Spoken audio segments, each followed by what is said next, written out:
ang final show for this episode, and it is called Queen of Tears. The story is very chebol-chebol, if you guys have seen the trailers. Nakakamiss naman. Super chebol si Kim Ji-won. Sorry. Yung sino nakamiss pagiging chebol? Si Pia kasi! Oo, ang tagal ko na hindi nakakanood ng mga chebol-chebol eh. Okay, go ahead. Pia, nakakamiss naman. Oo nga eh. Hindi ko alam kung sino, saan. Pero I was talking nakakamiss to na myself.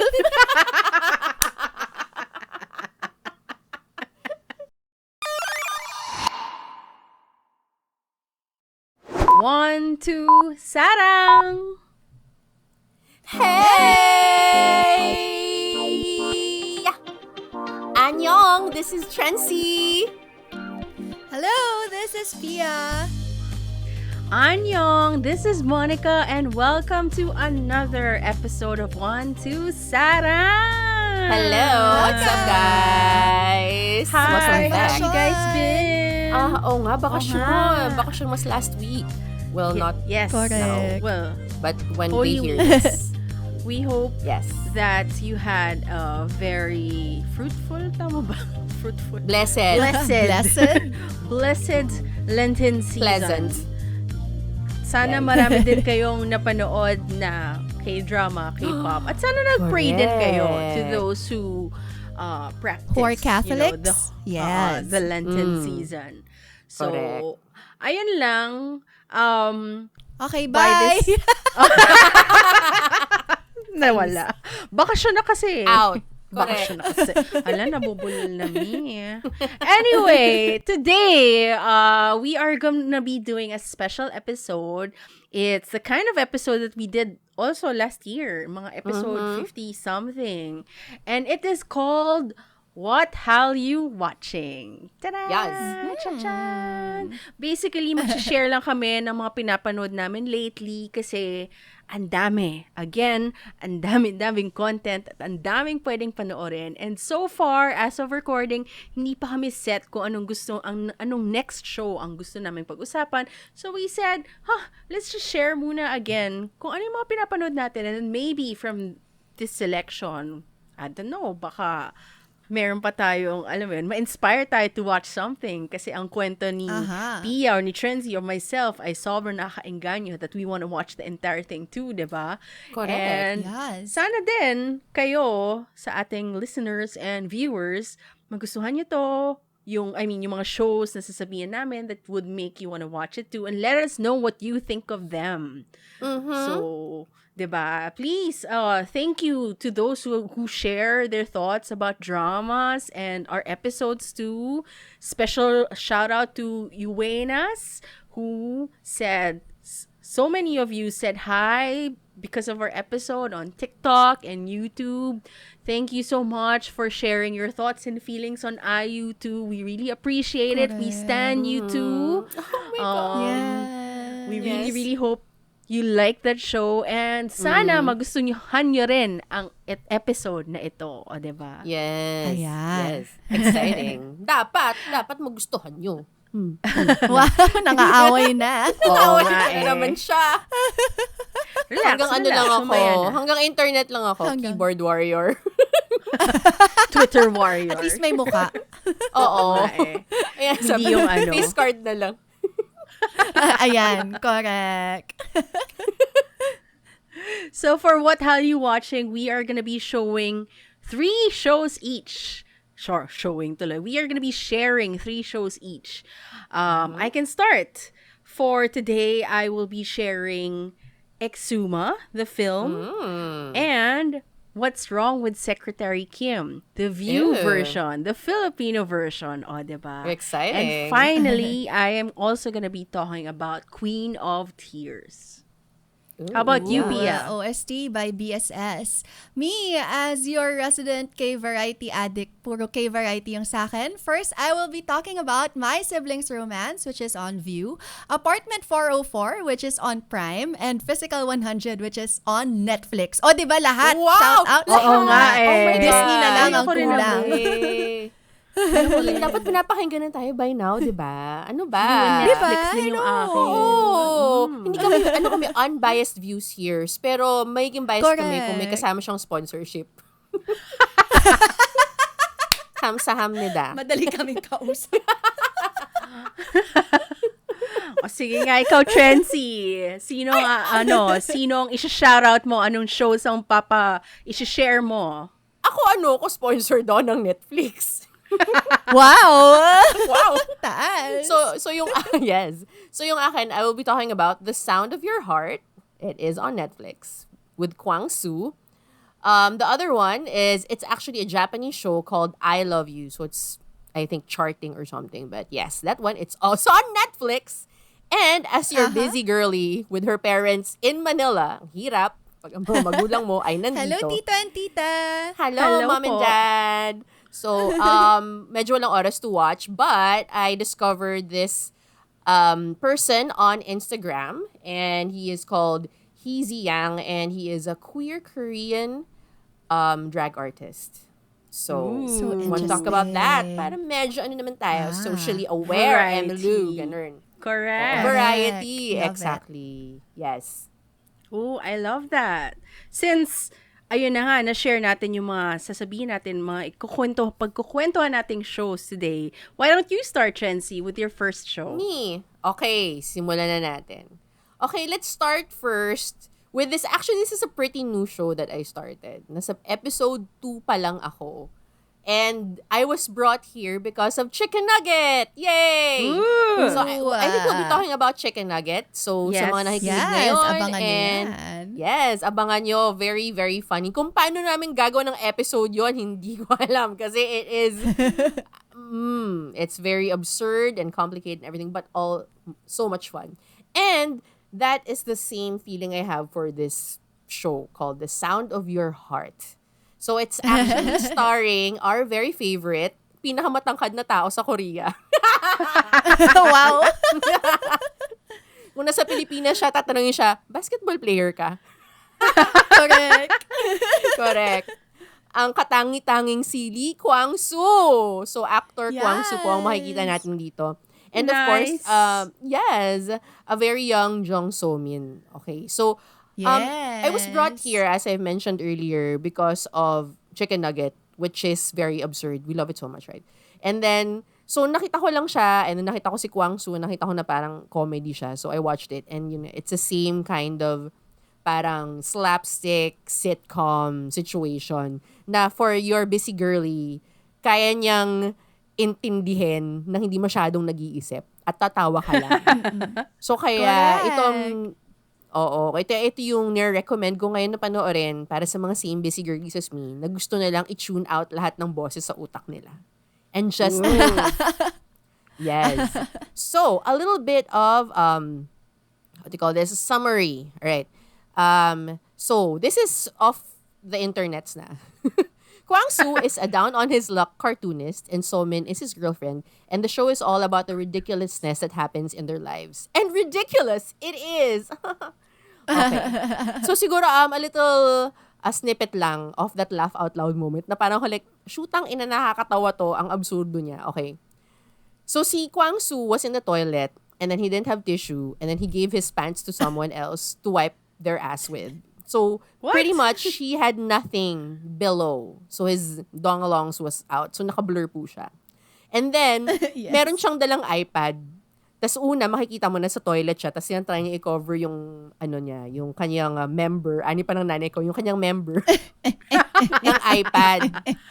So, parang, tapos sabi niya, this is a good idea.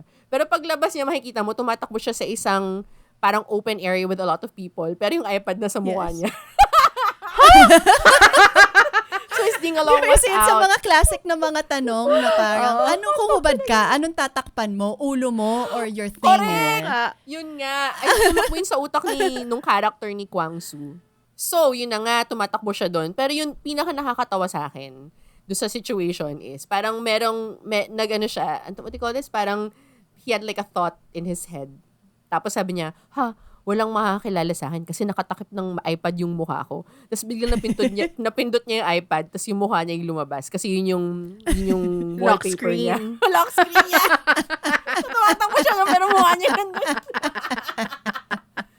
So, yun ang may expect niyo po sa show na to, sa Sound of Your Heart. So, sa mga gusto pa ng konting examples, and if you like, watching Western shows, ang nafe-feel ko na similar sa kanya is, aside from Chicken Nugget, is IT Crowd, Community, Key and Peele, and Brooklyn Nine-Nine. So, may mga ganong klaseng vibe. Yes. Gets. And these are also very short episodes. So, madali lang siyang Correct. i-digest. Yun. Yes. Yun lang. And isa sa mga parang classic na mga scenes dito na I'm sure you've seen it on like Reels or on Twitter. Okay, yung kapatid ni Kwang Soo dito, he's also the guy from Hospital Playlist. And siya din yung naging ka-love team actually nung kasama ni Lee Do Hyun sa Good Bad Mother. Anyway, so parang yung pinaka-classic na scene, yung nag-English sila sa bahay. Yung silang apat. Oh my God, dun yun galing! Yun yung, isa yun sa mga pinaka-classic na scene kasi yung galit na galit yung nanay nila na parang, ay nako, matuto nga kayo sa school. O, mag-English kayo dyan. Yung ganon. So, I'm sure a lot of you have seen that clip. So, that's really funny. Like, this one, yun nga, parang like what Chancy said, it's so absurd, but it's so funny. Like, it's such an easy watch. Funny. It's such an easy watch. I have a question. Kung gusto niyo, sige, go. Oh yeah, go. Kung gusto niyo what? Go. And just to add lang, it's actually based on a webtoon with a similar title. So if you're keen or if you like watching reading webtoons rather, you can go find it on the interwebs. And it's actually the longest running webtoon out there. So good luck. So, ongoing pa yung show. Yung question ko is, kung kailan go. to release? Like, sabi mo kasi young Jung Yes. So-min. So, when This was in 2016, actually. okay. So it's only 20 episodes. So they released it on November and December 2016. Ayan. But the webtoon, I'm not sure if it's still ongoing, but it's still considered as Korea's. It says it's Korea's longest running webtoon series. So I guess it's still ongoing. Kasi running. longest running. Oo. Shucks, that's one. I think I'll add that to my list. Oo, yung pampatay lang ng brain cell pag ayaw mo nang Correct. mag-isip.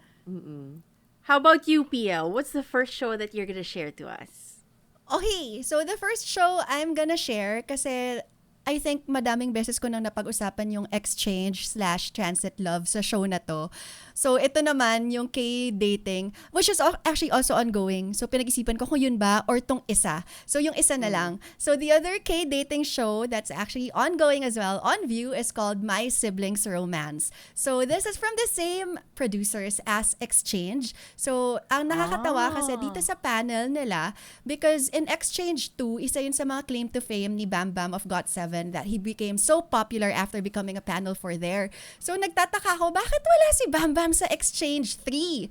Ayun pala, meron pang isang show na ginawa yung producers and dito siya panel. Actually, sa panel pa lang sobrang interesting na because the panel for this show is aside from Bam Bam, also there is si Jonathan and Patricia, your resident African American.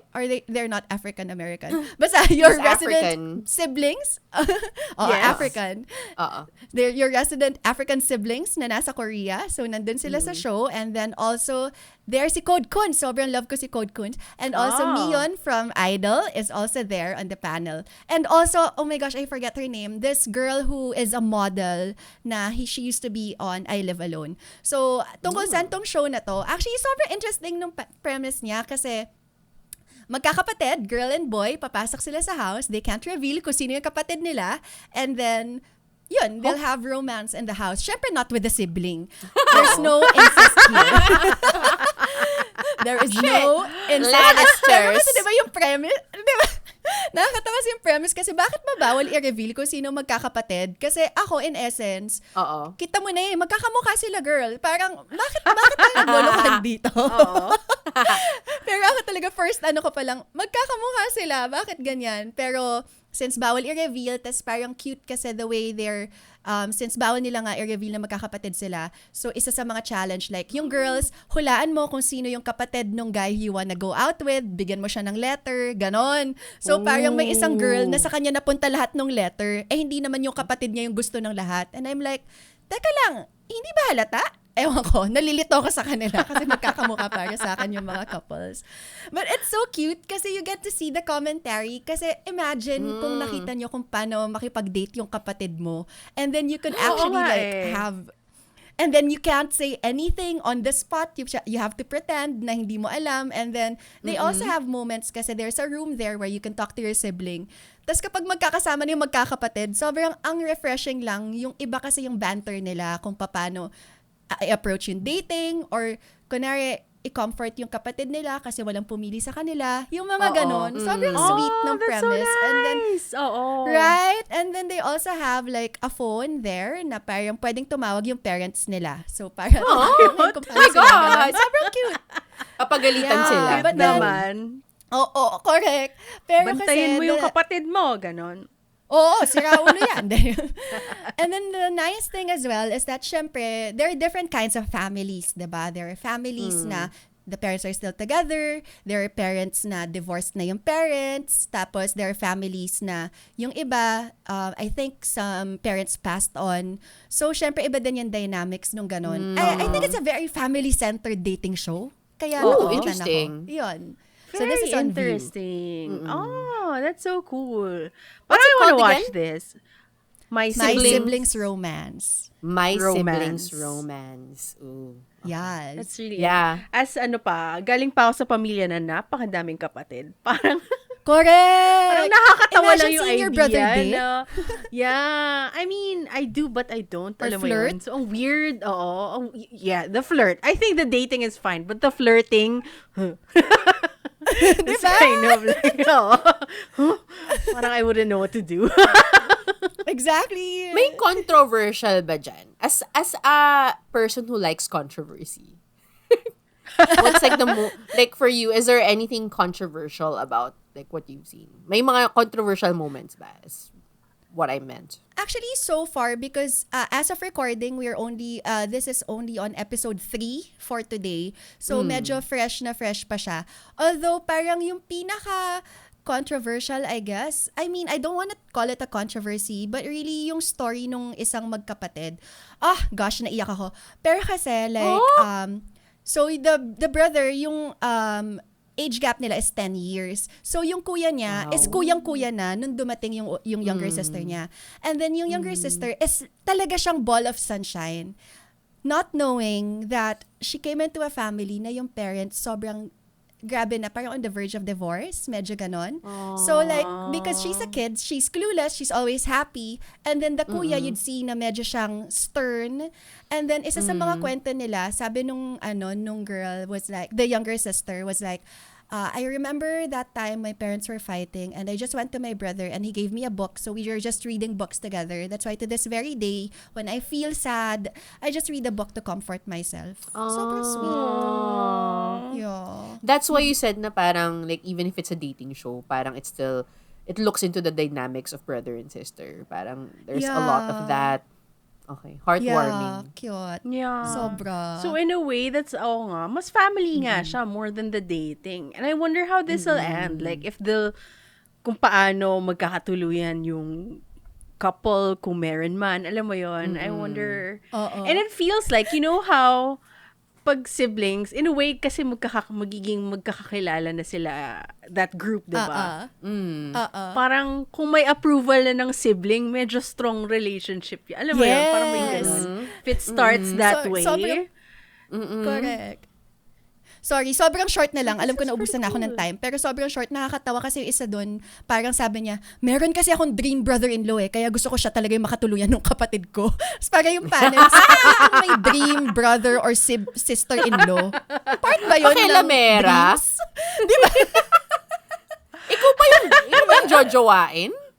Diba? Pero ang cute nun na. I mean, hindi ko alam kung yung dream na yun ay dahil beneficial sa kanya. Gets as a kunwari super cool brother-in-law. Pero kung ang intention naman is so that awesome yung magiging partner na kapatid niya, that's really sweet, diba? Kung yun yung dream niya. I mean, yun yung intention ng dream niya, I mean. But that's still funny. That's cute. Oh, that's really cute. I think I'm gonna check it out. Go. Yan. My Siblings Romance. Yeah, so that was my siblings romance, and then next would be my show, which is not a show, it's actually a film, and it's called Exhuma. And I think Ooh. you guys have heard of this, right? Mm-hmm. It's like pretty much sweeping the box office in Korea since it opened last Feb. As of recording, it's only been a month, and they're saying na it's the biggest box office hit the country has ever seen so far in Wow. Korea. And parang may hindi, sorry, hindi naman the biggest, sorry, one of the, so meron pang iba, pero ang Nandaan yung trajectory Architecture 101? is I think so. Kasi yung mga Bong Joon-ho films, yung mga nasa taas pero ang nakikita nila daw, ang trajectory is pwede pa niyang ma-take over yon. So that's like Snowpiercer and Wow. Parasite and The Host. Wow. At bigating mga pelikula yun, Correct. diba? So Oo, that's award-winning. pretty awesome. So when I saw that it was gonna be shown here in Manila, I and by chance also I was in a mall and not wanting to drive in traffic, and then sumakto na it opened on that same day, and sakto rin yung timing ng sine, 8:30. Kahit mag-isa ako at kahit na alam ko horror siya, at first time ko manood ng horror film mag-isa ever in like the cinema. Ginaw ko na kasi sayang yung opportunity, 'di ba? Yeah. And like you can tell that Yes. everyone was, well, hindi man everyone, but a lot of Koreans are really excited about this film kasi when I was in the cinema, puno siya. Although, director's club siya. So, onting seats lang. Hindi yung typical cinema. Pero puno yung sinehan. At maraming Korean nationals watching. So, I'm guessing, inabangan talaga nila yung pelikula. And mind you, by the way, yun din pala yung condition ko kung ba't ako nag-yes. Kasi nung bumibili na ako ng ticket, ang sabi ko kay ate, puno ba yung sine? Oh, ma'am, onti na lang yung seats. Kasi hindi ako manunood kung ako lang yung mag-isa. Ikaw lang mag-isa. Oo. Oh, diba? Nakakatakot. Parang ayoko noon. So, Screw medyo Director's na-comfort ako Club ng maraming pa. tao. Correct, diba? Baka na biglang Laking gumalaw yung upuan. chair ko or whatever. Biglang Correct. mag-recline, skirt. Biglang Wala na bigyan ng sira lang. popcorn. Tapos wala namang tao. Kamay lang. Wow. May magbubulong libre po. But anyway, so Exhuma, it is a fantastic film. I think you guys by now have seen the trailer because it's been going around, and I think to you, Pia and Chensi, I showed this trailer to you guys. It deals with shamanism. At alam natin, mahilig tayo sa mga shamans. Shamans and- Lalo na si Trency. And And the shamaness. the cast, my God, sobrang fantastic. We have Choi Min-sik here, who is the old boy Park Chan-wook. Park Chan-wook film Old Boy star. So dun talaga siya sumikat. We last saw him in Big Bet actually. That's Casino of Disney Plus. Oh, yeah. But mas sikat talaga siya in Old Boy. And then we have Yoo Hae-jin and Kim Go-eun, and of course our very very favorite Lee Do Hyun, na sa totoo lang, Yes. isa yon sa mga reasons kung bakit gustong-gusto kong panoorin, kasi trailer pa lang, nakita natin ng LDH, tatuan, mahabang buhok, sobrang rockstar. Parang, Ito oh pala my yun! God! Ito pala yun! Oh Ito my God! yun! Oh. Ibang LDH po makikita natin Grabe. dito. Oh my God, bilis. Na-in love Panoorin ka niya ba na. sa kanya? Guys, oh my God. Like, I feel like, you know what? I just want to say na I'm so proud of him. Kasi it's his first film, and I feel like they were able to utilize his talent well. Like, Oh. I really don't wanna say much about the film, pero kaya gusto kong punahin na lang yung acting or something. Pero si LDH kasi, well, apat sila na main cast, right? And in a way, parang it's like a group story, pero syempre medyo angat na onte si Choi Min-sik, kasi like, hello, it's that kind of character, and kaya naman ibibigay sa isang Choi Min-sik, right? But anyway, LDH, kahit na I wouldn't even say minor, pero kumbaga siya na yung pinaka-lowest in the tiers. Pero parang Like- siya laman ng Instagram ko pag Exhuma lumalabas. Kasi Correct. tatuan, diba? Tsaka Pero man- may Oo. moments talaga siya na talagang, oh my God, you did it. Kasi like, hindi lang siya cute, pretty face. Alam mo yun, hindi lang siya funny. Like, I feel like na exercise yung acting range niya here. Like, in a horror way. I really don't wanna spoil a lot, pero may ganon. I'm so Parang, gonna go. minsan ganito siya, Take minsan my ganon. husband. And sobrang may Jungkook feel siya. I'm sorry, for yung opening pa lang. Siya ang opening I mean, nasa Kasi opening tatuan, siya. ganon. Kasi tatuhan, mahaba buhok, tapos na nakaban, tapos alam mo yun, may cool vibes about him. Na parang, oh my God, it's Jungkook. Tapos naglaba siya As in, ng panty. wala namang laba-laba. Tapos bigla siya, sa shaman, bigla siyang tatabi sa'yo, tapos sabi niya, standing next to you. Yung pala yun, the spirits. Oh my God, gawa tayo ng edit na gano'n. Standing next to you. Yun! Hindi kasi shaman.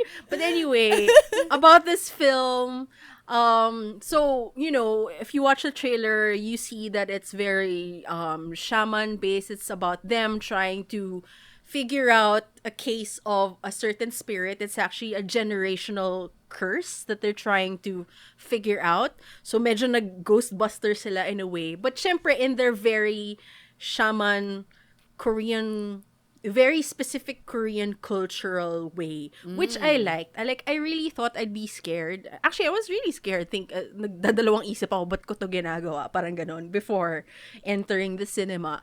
But I came out of it really, really intrigued because I found that it was more cultural and ang daming mga historical stuff na parang while watching it, ang ganda pa ng pagkagawa kasi, parang na-explain yung process kahit papano, especially for us na I heard kasi in Korea kaya sobrang hit siya kasi familiar yung mga tao sa practice na yun, 'di ba? Kasi it's like a sort of religion, a spiritual something na that they do traditionally, right?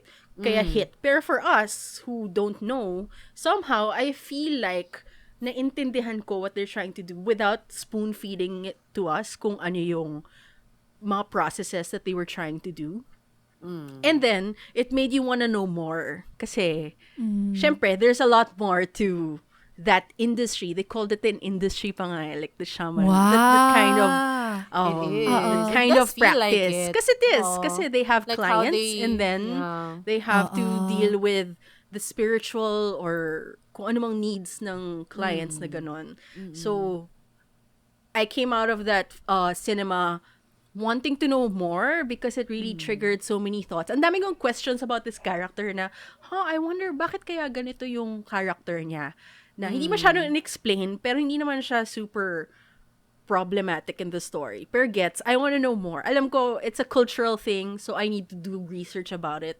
So, it's that. So, it's that kind of horror. It's still pretty scary, especially if I guess it depends na rin on your level of belief sa mga ganon, sa mga realms and stuff like that. But it can be pretty scary diba? Kasi you're dealing with a different realm nga, diba? A different world. But, ayun lang.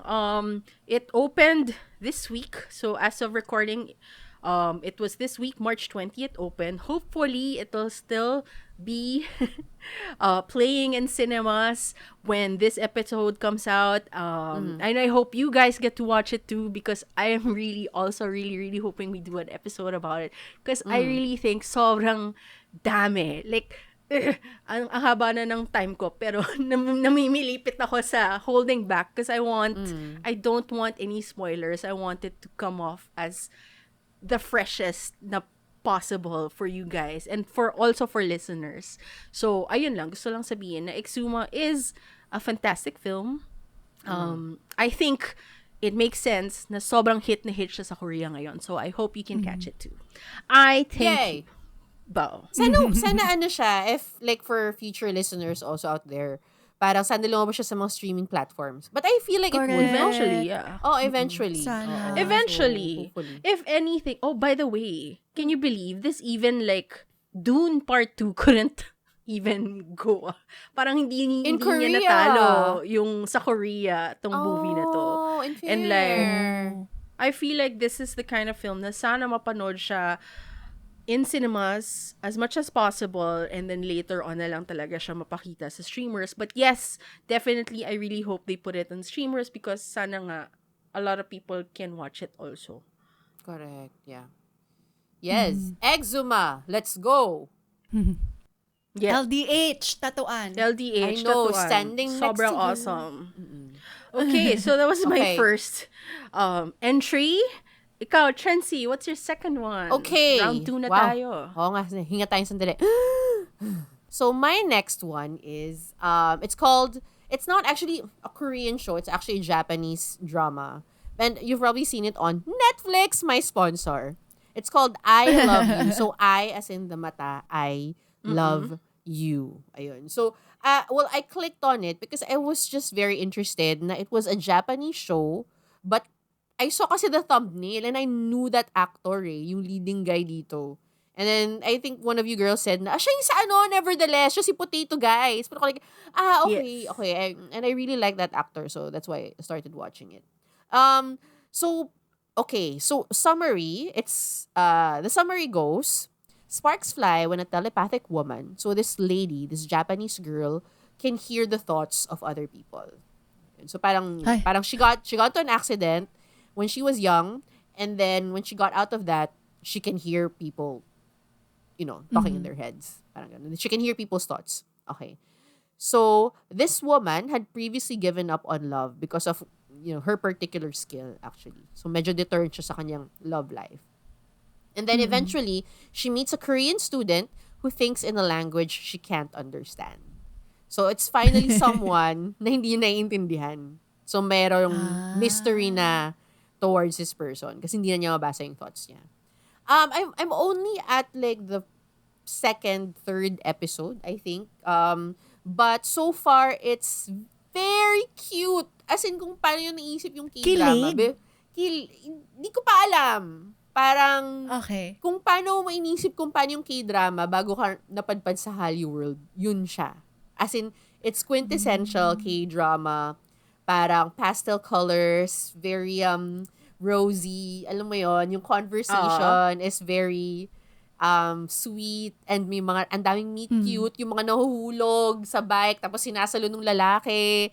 Biglang may moment sila in the rain, yung mga ganong klaseng pampakilig kind of show. So actually I got into it because I'm just kind of interested in how a Japanese show who follows yung mga Korean tropes does it. I'm not sure kasi like how Japanese dramas work eh. Pero I mean, they're not like K-dramas, how we know it. So I feel like that's why I got into it.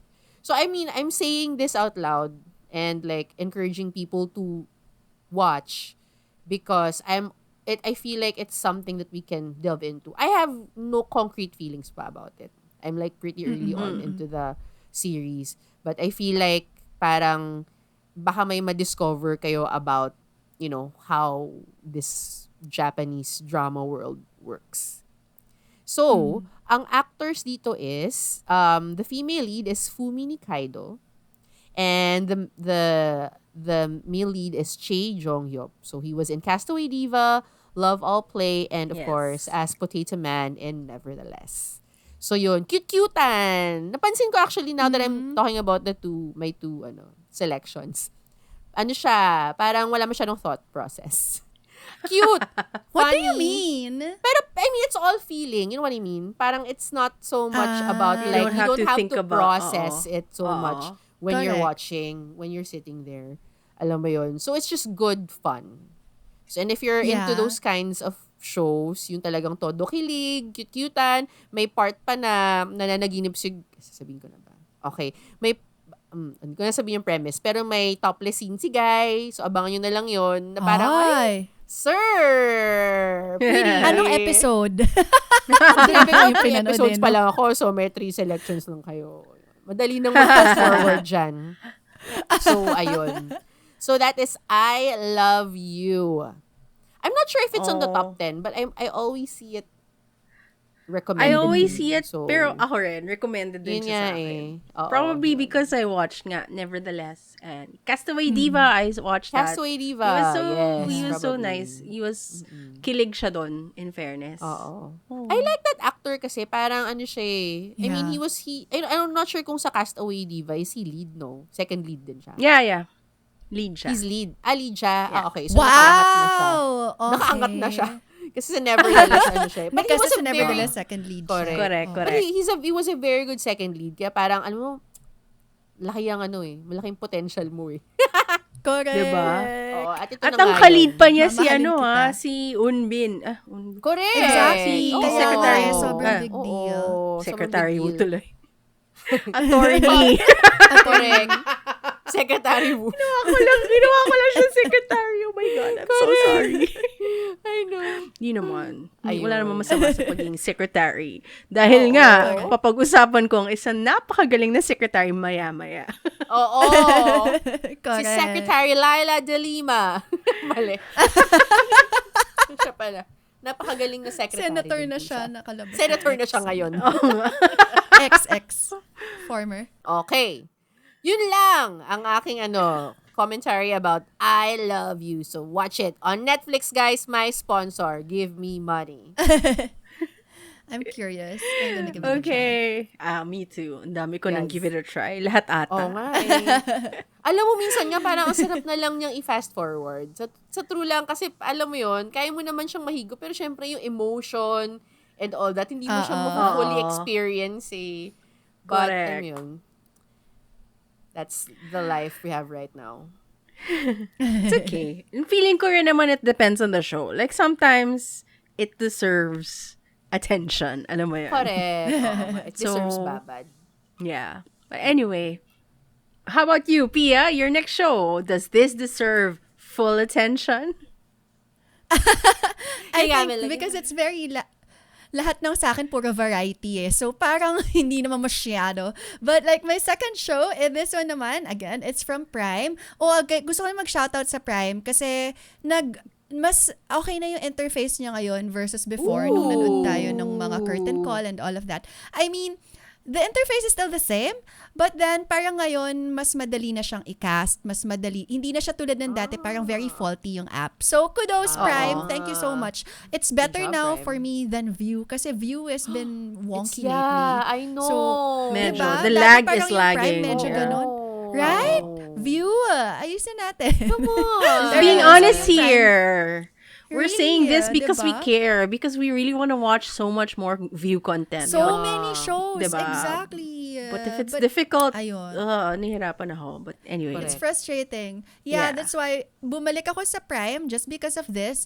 And, by the way, meron nga rin pala, 125 a month na lang ang Prime ngayon kung gusto din ninyo. Okay, hindi nila ako sinabihang sabihin yun. Nakita ko lang. Okay, but anyway, Apartment 404, I'm so curious because it's UJ Sok and then nandun din kasama niya si Jennie of Blackpink. Yes. Andun din si Ooh. Si Chan and also si Taeyun. Of course, you know, best friend ni Jo In-sung. And nandun din si Onara and si Lee Jong-ha aka Bongsok from Moving. I super love this show. Ang cute lang kasi I didn't know how they were gonna approach it. But basically, the premise is, para siyang nasa escape room, pero ang apartment 404 nga, diba? So, nasa apartment 404 sila and then each episode, they travel back in time wherein they try to solve different things, issues na actually based on real stories that happened in Korea in the past. So, sobrang interesting na kung paano nila ginagawa. Kasi para siyang escape room level up. Kasi parang magkakaroon sila na role na parang may mafia-ish na parang, ikaw yung mafia for this episode. Pero syempre, hindi nila pwedeng malaman na ganon. So, kailangan nakikisali ka pa rin sa kanila and all of that. I just really love the dynamics of the cast. I love Onara because of Sixth Sense and of course, talking about variety. Everything else. And everything else in Kdrama, diba? Pero sobrang love ko siya, the way she interacts with everyone. Chate yun. Oh my God, this guy, I mean, we already know how great an actor he is, but hindi ko kasi siya naabutan sa 2 Days, 1 Night. So, hindi ko naman alam kung paano siya sa variety. Ang talino. Masyadong magaling yung utak niya. And si Jennie is so charming and so smart. Apparently, Jennie, way back in the day, had a variety with Jaesuk, and then it was like short-lived. And so after that, parang Jennie was approached by Prime or I don't know who the producers are, to get to do a variety show. Tas she kind of handpicked most of them. I don't know how Jungha came in, pero most of them daw handpicked by Jennie, yun yung sabi. So, ang cute din pala ni Jungha. Sobrang niyang adorable. Aww. Like, wow. ayun lang. If you like these people and just wanna see good fun lang and to know a little bit about Korean history, medyo current pa ba yun? From the 70s, yung pinaka-last na issue.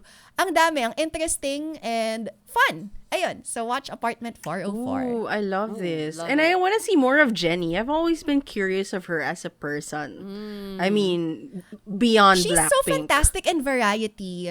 Like, kasi sa Running Man din before, yung mga episodes nila doon, she's so funny. Girl's funny.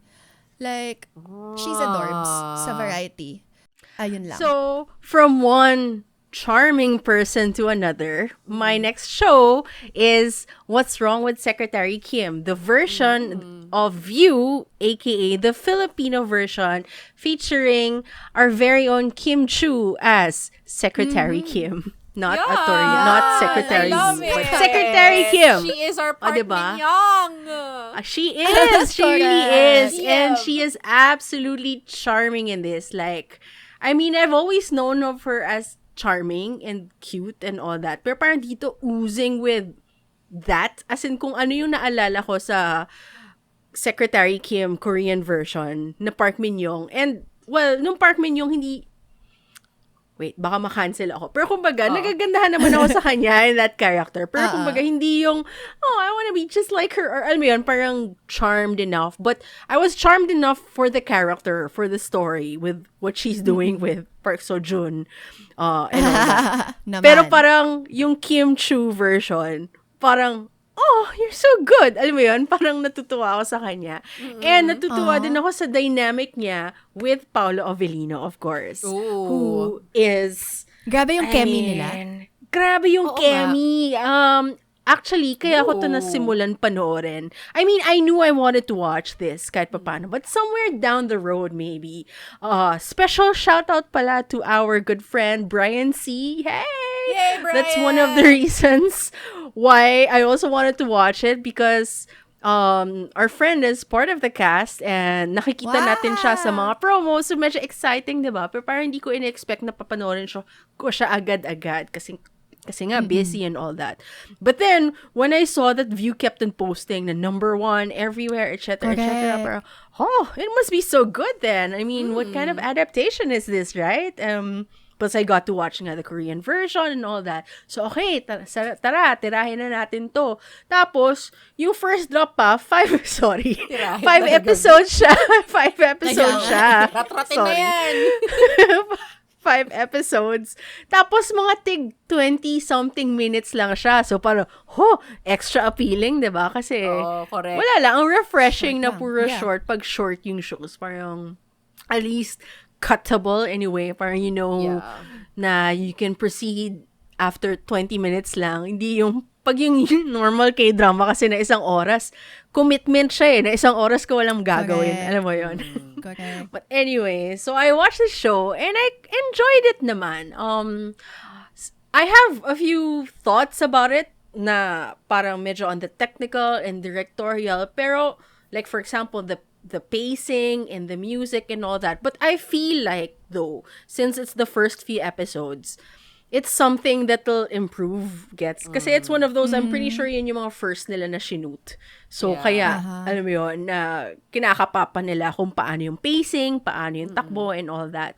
So, hindi siya sobrang, problematic for me so far. Although, I did find myself, 20 minutes na lang to per episode, no? Right? Pero parang I did find myself thinking na, wow, there was this one particular episode na parang, wow, this is like the longest 20 minutes Wow, ata. talaga? Kasi parang, I don't know, hindi ko alam kung pagod na rin ako or whatever, pero kasi dinare-diretso ko. Pero kumbaga parang may something lang about the pacing that was very, very slow na parang, what is going on? But, somehow, it helped me get over it agad. Kasi nga, the Kemi is Kemiing, Paolo Avellino and Kim Chu. I mean, to be fair, grabe talaga ang chemistry nila. Like, nakakakilig talaga siya kung nakakakilig. Talaga? Lalo na pag si Paolo Avellino, sa totoo lang, he has a hold on me. Check out. Nako. Celebrity crush ko yan kahit na nakatrabaho ko na yan before. And like, meron talaga siyang titig. Meron talaga siyang, titigil mo ang dumo. Tapos tititigan mo lang siya back. Parang gano'n. At, alam mo, at ginagawa niya to. Ginagawa niya yon dito sa show na to. And then to Kim Chu pa. So parang, Kim Chu, who's also super great at like, kiliging back. Kiliging back. So, ang ganda. As in, ang ganda nung tapo ng chemistry. And, essentially, I feel like it's gonna be one of the shows, possibly, na kahit na magkaroon ng hiccups, I don't know, in production, in the story, or whatever. I don't know kung sa story, kasi nga, alam na natin yung kwento, napanood na natin yung Korean version. Pero kumbaga, kung may onting about it, feeling ko, dadalhin pa rin dahil sa chemistry ng dalawa eh. Alam mo yun? Like, you're gonna forget about it because of the two. Yeah. So, Yeah. kudos talaga to this production of What's Wrong with Secretary Kim. So happy that they did this. Because, like, they started doing this recently, right? They would remake, they would adapt Korean K-dramas here in the Philippines. And I'm not against it naman. I just always hope that they do it well, diba? Kasi sayang yung material eh. And plus, I'm sure copyrights din yan, mahal din yan and all that. So, wag nila sayangin. So, nafe-feel ko naman na mukhang hindi naman nila sinayang to. And like, my gosh, sa production pa lang, like, super happy ako. Like, even their locations, like, it feels like they're trying to level it up talaga to the K-drama. Like, kung kunwari, bahay ng mayaman. Sa mga teleserye, meron tayong typical bahay ng mayaman, alam mo yun. Pero yung sa kanila, like, they kind of made sure na it's at par to the OG show, yung ganong klaseng yaman. Parang ganon. So, parang may extra effort to up it.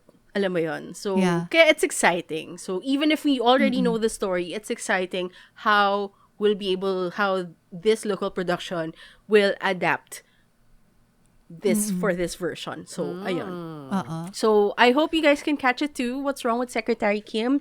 Only in View. It's an original. It's exciting. And, oh my gosh, more Paolo Avellino and Kim Chu, please. Like, I'm so... like, many people I see on Twitter, there's so many people na siniship nila yung Kim Pao na to. And ngayon ko lang naiintindihan. May something nang nangyayari, di ba? Ngayon ko lang naiintindihan kung bakit. So parang, I'm watching you. Ganon. Nakasubaybay na ako. Subscribe. Ganon. Correct. And based on what you said, kasi like, honestly ako, like, with the story of What's Wrong with Secretary Kim, it's very disappointing, especially the ending. Like, madaming parts na nairita ako. Pero, it's one of those I still love because of Sojun and Minyoung. It's really their chemistry na nagdala nito sa akin kasi sobrang kilig. So, basically, parang ganun din yung sinasabi mo. So, iba kasi yung parang, syempre, Pinoy din yung umaarte. Parang ibang klaseng kilig naman yung mararamdaman natin. Very exciting. Correct. So, I hope you guys can catch it too. Yes. I will try to. Parang exciting siya. I haven't seen a Philippine adaptation actually of a Korean drama. So because of this seems like it has good reviews. So far, yes. So far, why not try, right? Also, titigang Paolo Avellino, why not? Dun tayo. Okay, so last round na tayo. Last round. Quick fire? Yeah. Okay, sige. Yung akin, actually, in fairness, yung akin is very short lang naman. As I mentioned nga, parang, like, there's not really a lot of time to watch right now, which saddens me so much because, like, there's so many good stuff out there currently. As in, kung ano yung tuyo ng last year at this time, sobrang daming happening ngayon. So, ayun. So, but, I'm trying to keep tabs lang on like what's happening like in the Hallyu world in general. And I'm currently in this situation kasi na parang I'm also assessing as always kung ano yung relationship ko with my Hallyu obsessions and stuff and how it relates to real life. We always want to ground ourselves. You guys have already heard our discussions naman. Parang it's always good naman to always be grounded, when you discuss. It's not always dilulu all the time, diba? We always try to bring ourselves down to reality. So, one of the things na natuwa ako na na-discover ko recently, and this was shared to me by a friend, is this account of a very prominent Korean queer artist. So, I've mentioned it earlier. His name is Heezy Yang. So, you can find him on Instagram and on Twitter. His name is his handle. So madali lang siyang hanapin. So, he is, as I've said, Can you spell it out? Sorry. okay, so Heezy Yang, it's Heezy and then Yang. Yon. Okay. Yang. Yon. Okay. So, actually, very interesting yung account niya kasi parang, as you know naman, Korea is not at the forefront when it comes to like LGBTQI plus issues. I mean, it's still there's still parts of their culture na medyo napag-iwanan, hindi pa nag-move forward. But I find his account very interesting because he kind of simplifies the issues that's happening, and since he's also an artist and he can draw, so he creates cartoons out of it. So as a person with an interest in the Hallyu world and stuff, and trying to piece together how the Hallyu world kind of like connects to the real world, and wala naman masyadong LGBTQ plus representation sa mga pinapanood natin or sa mga music and stuff. So parang na-appreciate ko na may mga ganito siyang content. So nakakatuwa lang na ginagawa niyang cartoon kasi it's easy for me to digest. I mean, it's not so much information. Knowing na hindi naman ako sobrang familiar sa culture nila. But kumbaga, it's a peek lang into what's going on in their country with regards to these things. But one of his posts, tuwan-tuwa ako. Kasi, meron siya ditong nilagay. Siguro, we'll post this na lang din on our stories. So, tuwa lang ako dito kasi familiar sa akin.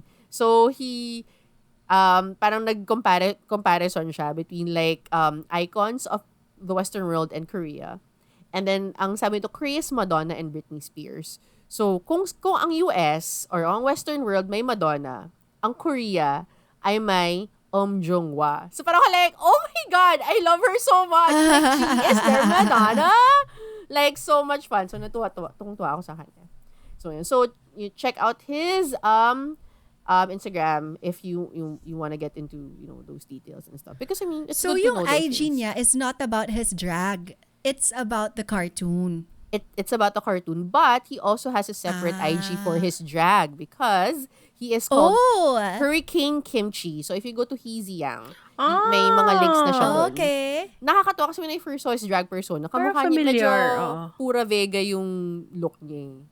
So nakakatawa na may ganun. And he is also the one who first organized the Seoul Drag Parade. So, kaya siya prominent. He's like really out there at the forefront when trying Mother, yes.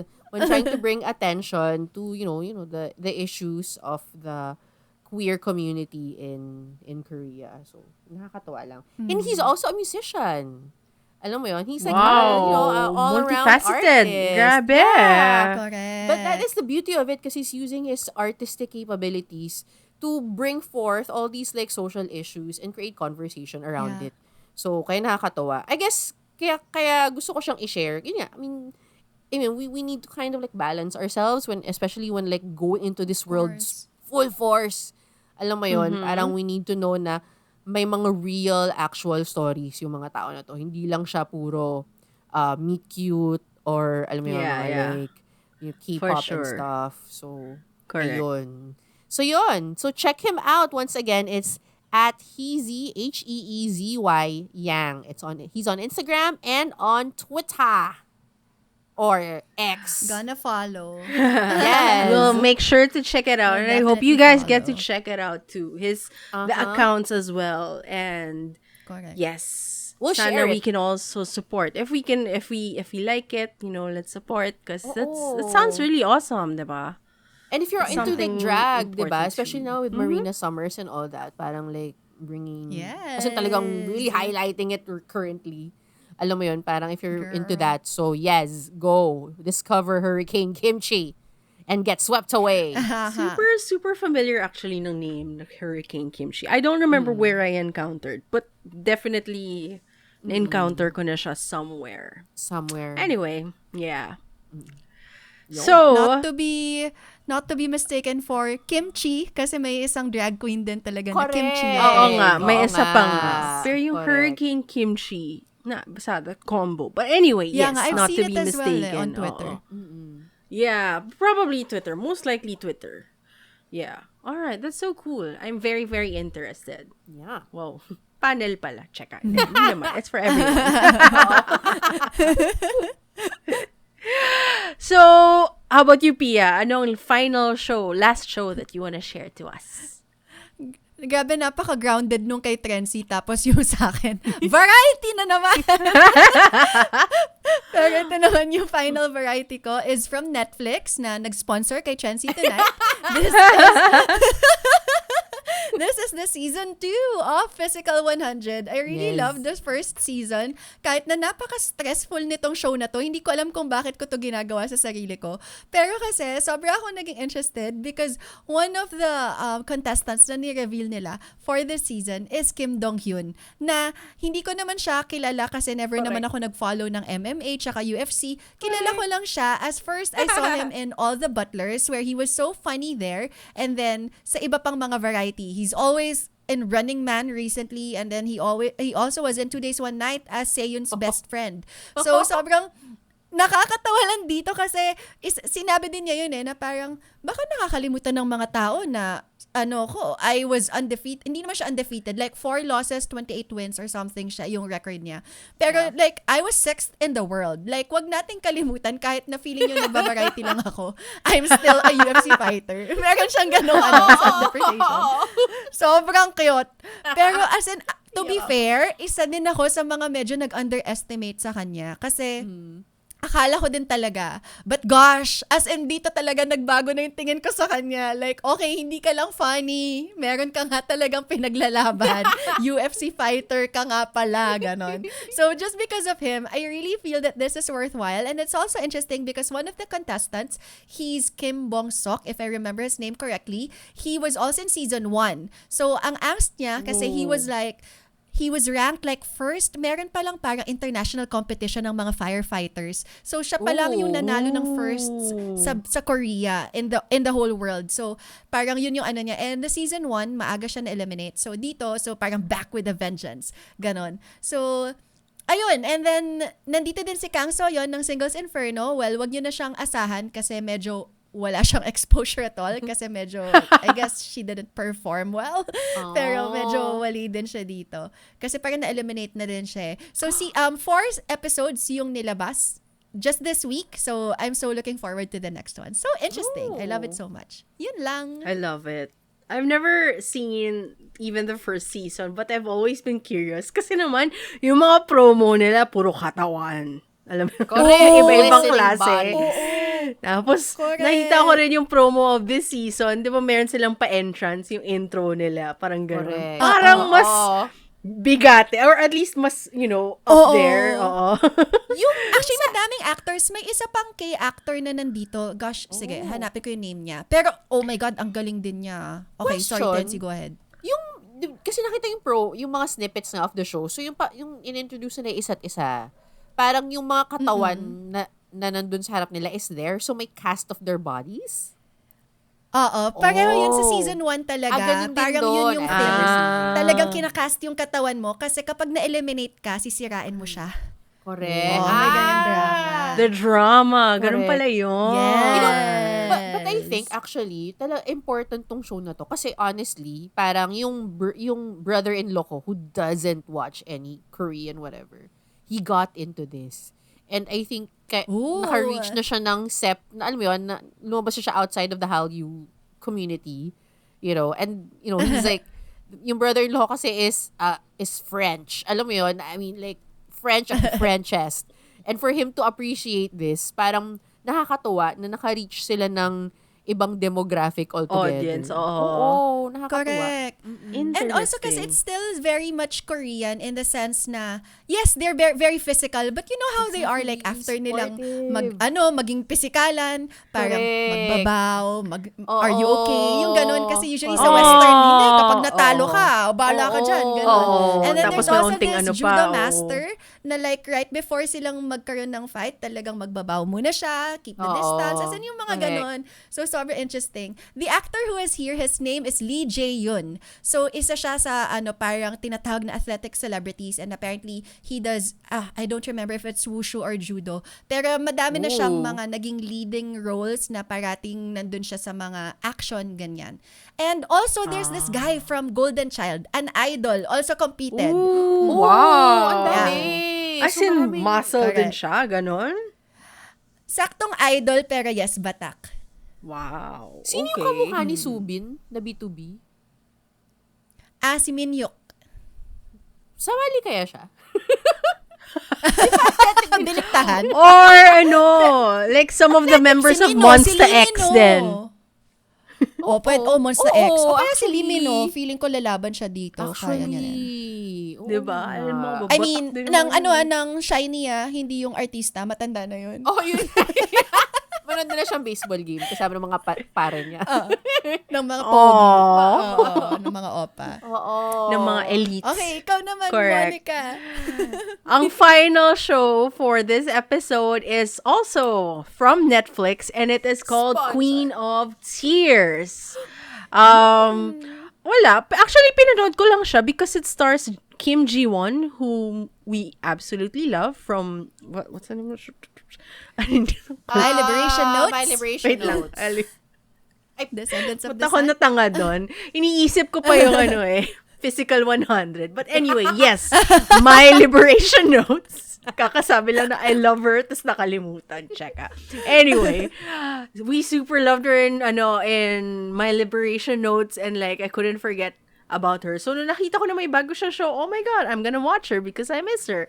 And then, it also stars Kim So-hyun, whom I know is very, very popular. He's been in a lot of hits. And he's like a good friend of IU too, right? Like, nakita ko yun. Yes, the because most they were in nagsasayaw. G-Guy together. Ay, And yeah, he's the that's highest right. paid actor in Korea. Is he? Correct. Yeah. Oh my oo. gosh, I didn't Yes. know that. Oo. But yeah, there's so much info about him, and naalala ko lang, nag-fan meet siya dito sa Manila, tas sobrang nag-wild din For talaga Dunkin' yung... Donuts. I know, at nag-wild ang mga tao, and I'm like, but I don't even know him. And finally, sabi ko, I'll watch this so that I will get to know him. And man, You didn't like, see It's Okay to Be Okay. It's No, okay not I to haven't be okay. seen it yet. Oo, I haven't seen it yet. Pero parang dun ata siya mas super sumikat pa kasi pandemic Hindi, show din ano na yun, siya di ba? nun. Mataas na Oo, siya pero nun. highest paid na siya nun. Oo. Okay. See? Learning a lot today. But yeah, parang thank God I started it because like I'm really, really enjoying the two. Like I'm so satisfied with their acting. As for the story is very chebol-chebol. If you guys have seen the trailers. Nakakamiss naman. Super chebol si Kim Ji-won. Sorry. Yung sinong nakamiss paging chebol? Si Pia kasi. Oo, ang tagal ko na hindi nakakanood ng mga chebol-chebol eh. Okay, go ahead. Oo nga eh. Hindi ko alam kung Sorry, sino, sorry, saan. Pero I was nakakamiss talking din to ang... myself.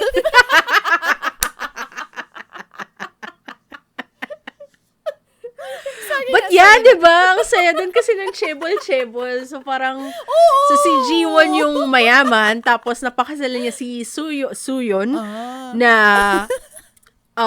attorney, pero hindi sila galing sa chebol family. Tapos, dun yung story umiikot. So basically, it's her marrying against what was expected because she's from a chebol family. And then, I wasn't really reading much into it. I was really literally there for G1. And actually, initially, nung first ep, I think I even complained to you guys na parang ang bagal ng pacing na to. Pero so far, I've seen 4 episodes already. Pumikap siya. And like, medyo naging okay. interesting. Umikot yung storyline. And I also found out that one of the directors of this one, she directed, her name is Kim Hee-won. She directed Crash Landing, Vincenzo, and Little Women. Mataas yun in my book. So parang na-curious ako. Yes. Parang suddenly mas may interest ako to continue watching this. So far, the twists are twisting and I can't wait to know what happens. I don't want to share because if I do, it's kind of an important twist and sana ma-experience nyo rin siya. But kung if there's something that I could entice you with, it's that, yun nga, the two are really, really great together and I like what they're doing so far. And then, meron din ako nabasa na may commentary on Twitter na something about perspectives. Kasi, so, married couple nga sila. Parang, pag yung camera naka-focus on the perspective of G1, iba yung camera treatment as compared to pag perspective ni Suyon, the husband, iba din. So, parang nakakatulong siya sa situation nila as a married couple. Kasi yun yung issue eh. Parang nandun na, patong-patong na doon na, being married despite coming from different backgrounds, kung alam mo yun, paano sila mag-proceed with their married life, kung end na ba to or hindi, kung papatuloy pa ba or hindi, parang ganun ba. So, ang ganda na may ganun pala, na hindi ko nahuli, pero nahuli ng Twitterverse. So, thank you, because when I saw that, I think I just watched one episode, and then after that, moving forward, when I watched the next few ones, parang pinapansin ko na siya. And my gosh, effective siya. As in, effective yung treatment na yon. Like, mas na-appreciate ko yung show more. I'm interested sa chemistry nila. Kamusta chemistry nila? I like it. I think it works. I can't compare it to Paolo Avellino and Kim Chu kasi iba naman talaga ang pampakilig ng Pinoy, diba? But, I am hooked. Like, I wanna know. May yearning si Ji-won, tas merong stern something. Hindi ko ma-explain. Pero siguro dahil kasi niluluto pa yung kwento eh.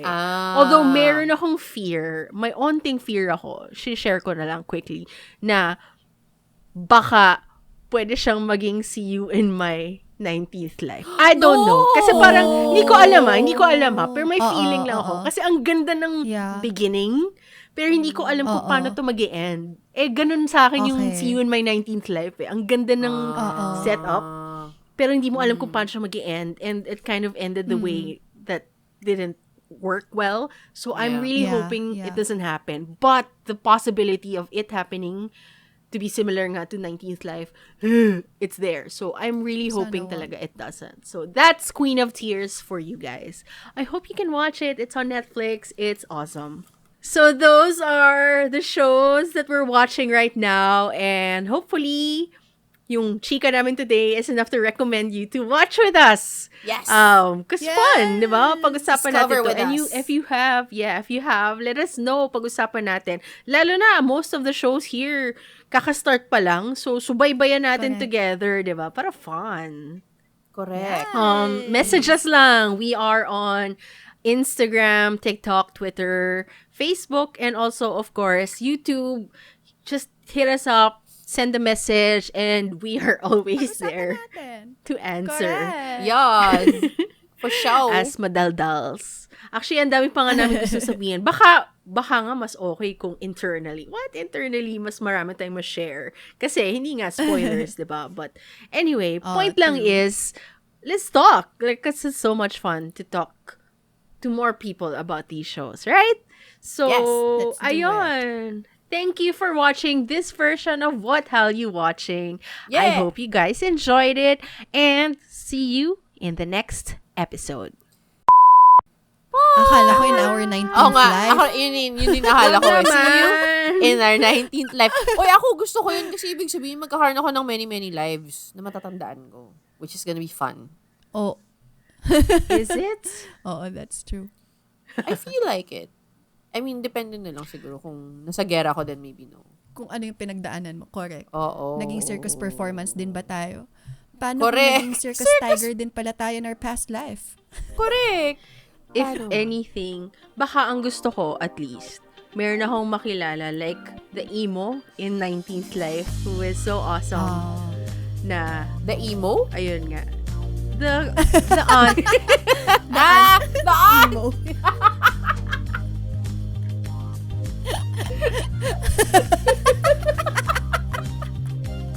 Tsaka bakit ang emo ganon? Anong ibig sabihin Kasi nun? yung buhok kasi bangs. yung bangs na nakagano. Tonight will be the Akala night ko- that I will fall for you over again. Akala ko emo may mga black eye. Tanda yun. Ikaw yun. Ikaw yun! DM nyo kami kung gusto malaman ko anong kwento na yun. Hindi po siya abused girlfriend or abused friend. Hindi po. Oo, ano na I siya? Door abuse abuse. myself. She abuses herself with a door. Uy, baka ko yung isipin nilang kinky. Ano yan? Anong klase Girl, abuse with the door? Finifeed mo yung Anong, thought. anong kaklaseng relationship with the door yan? A very hard one.